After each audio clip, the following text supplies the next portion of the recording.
electrically. Hopefully I got those words right because I don't know. But what they're doing is using your normal frequencies in a car. Now, they sell two boxes. One is for computers, one is for points and condensers.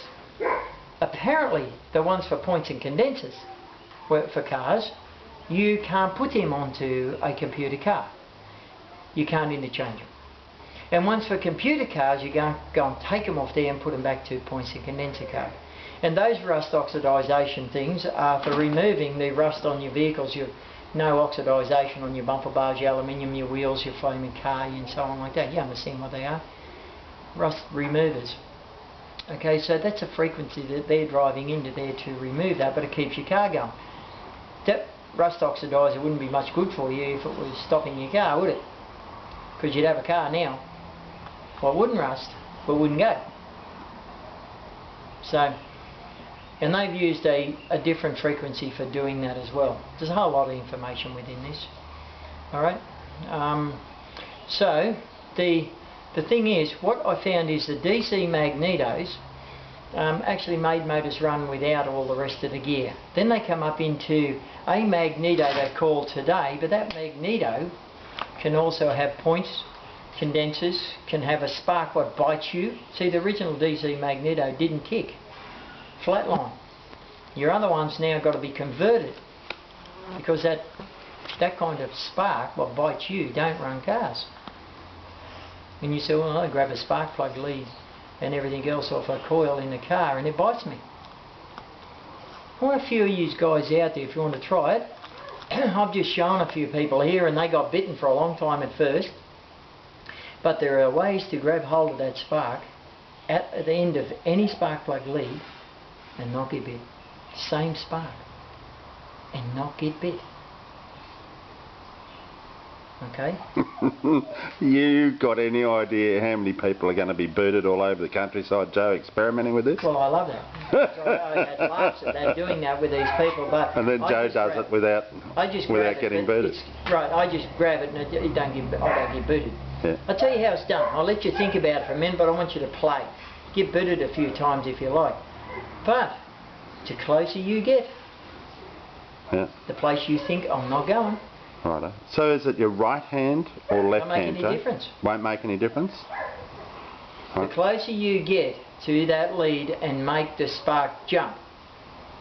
Oh, there's a little trick. Don't grab the lead, you're going to get booted. And don't be too far away, you're going to get booted.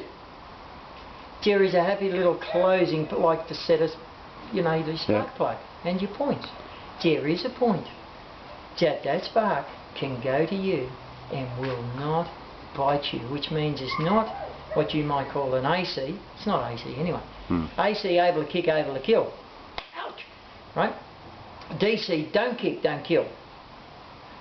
And not pulsed. I'm not doing that. Right?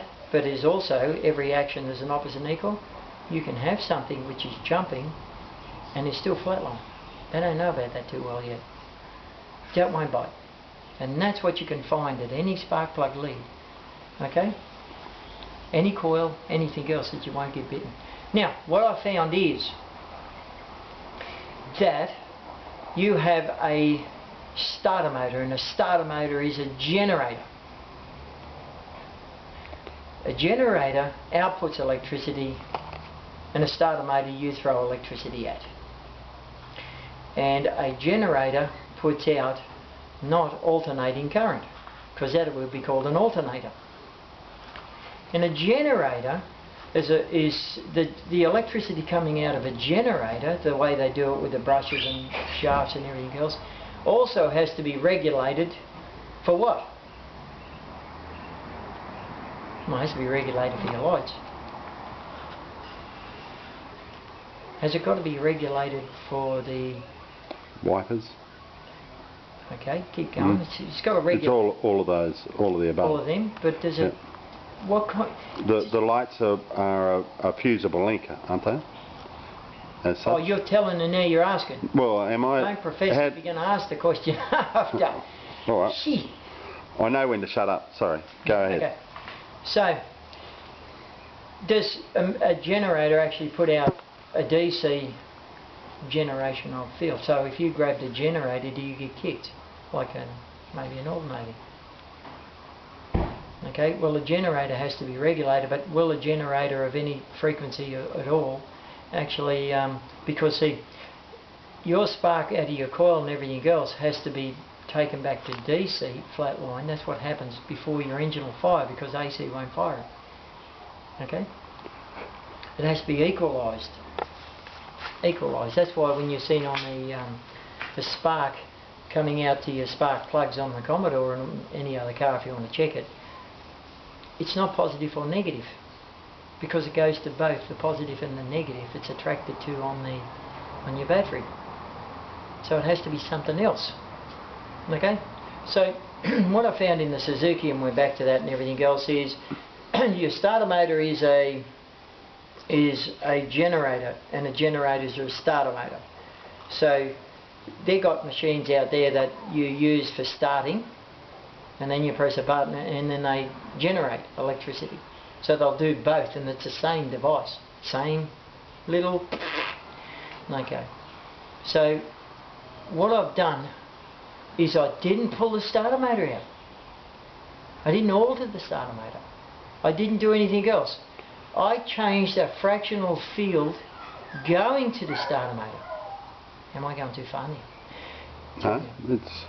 I changed the field going to the starter motor, so the starter motor, if you took power out of the starter motor, would it actually run an engine? Would it be the right, say, spark to put to a spark plug? Well, you're asking a stupid question now. Of course not. Why? Because the starter motor doesn't have a jumping spark. So, a generator, can you take the wire off a generator and put straight to a spark plug and run your engine? I don't think so. So, can you do it from an alternator? Because it definitely pulses the same. No. Alright. So, it's got a wrong frequency. I used the